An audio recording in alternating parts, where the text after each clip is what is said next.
देश की सबसे बड़ी एयरलाइन इंडिगो पर नागर विमानन महानिदेशालय ने पायलट प्रशिक्षण में कथित खामियों के लिए 20 लाख रुपए का जुर्माना लगाया है। कंपनी ने बताया कि वो इस आदेश को अपीलीय प्राधिकरण के समक्ष चुनौती देने पर विचार कर रही है।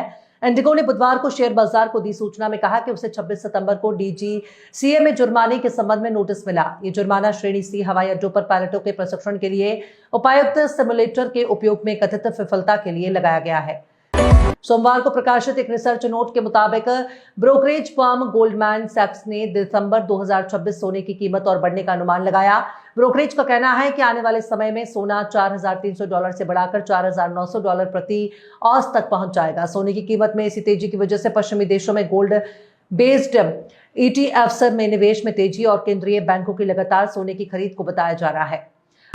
रिलायंस इंडस्ट्रीज के चेयरमैन और मैनेजिंग डायरेक्टर मुकेश अंबानी ने फोर्ब्स की 2025 की लिस्ट के मुताबिक भारत के 100 सबसे अमीर लोगों की लिस्ट में टॉप पर हैं। हालांकि 12% यानी कि $14.5 अरब की गिरावट के साथ उनका टोटल नेटवर्थ फिलहाल $105 अरब है। लिस्ट में दूसरे स्थान पर इंफ्रास्ट्रक्चर सेक्टर के बिजनेस टाइकून गौतम अडानी है।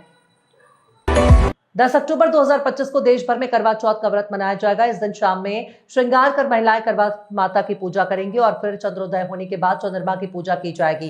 पंचांग के अनुसार 10 अक्टूबर को रात 8:13 पर चंद्रोदय होगा। हालांकि चंद्रोदय का ये समय देश की राजधानी दिल्ली को मानकर दिया गया है, लेकिन अलग अलग शहरों में चांद के निकलने के समय में कुछ मिनट का अंतर हो सकता है। राष्ट्रीय जनता दल के नेता और पूर्व उप मुख्यमंत्री तेजस्वी यादव ने मंगलवार को दावा किया कि अगर महागठबंधन की सरकार बनी तो बिहार में एक भी घर में बेरोजगार नहीं रहेगा। तेजस्वी ने भागलपुर जिले के कहलगांव विधानसभा क्षेत्र में अपनी पहली चुनावी सभा को संबोधित करते हुए कहा, बिहार की जनता बदलाव चाहती है। इस बार महागठबंधन की सरकार बनेगी और बेरोजगारी और पलायन में मुक्ति मिलेगी। मायावती के बीजेपी की तारीफ करने के बाद राजनीतिक गलियारों में भूचाल आ गया। इसी बीच अयोध्या से समाजवादी पार्टी के सांसद अवधेश प्रसाद की प्रतिक्रिया सामने आई है। उनका कहना है कि वो बीजेपी के दबाव में आकर उनकी तारीफ कर रहे हैं।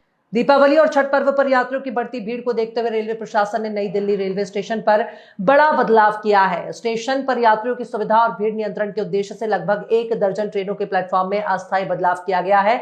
ये बदलाव 30 अक्टूबर तक प्रभावी रहेंगे।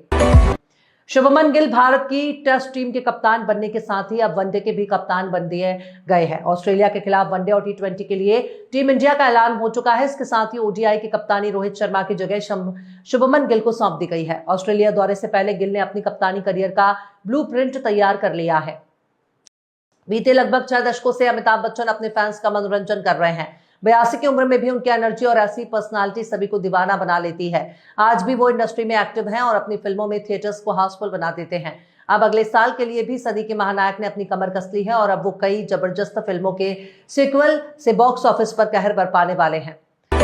दिल्ली सरकार अब अपना नया और आधुनिक सचिवालय बनाने की दिशा में तेजी से कदम बढ़ा रही है। इस काम के लिए लोक निर्माण विभाग ने राजधानी में 6 संभावित स्थानों को चिन्हित किया है। इसमें IP power station, Rajghat power plant, गुलाबी बाग, खैबर पास, आईटीओ बस डिपो और आईटीओ स्थित ट्विन टावर शामिल है। इन्हीं से एक जगह को कैबिनेट द्वारा चुना जाएगा।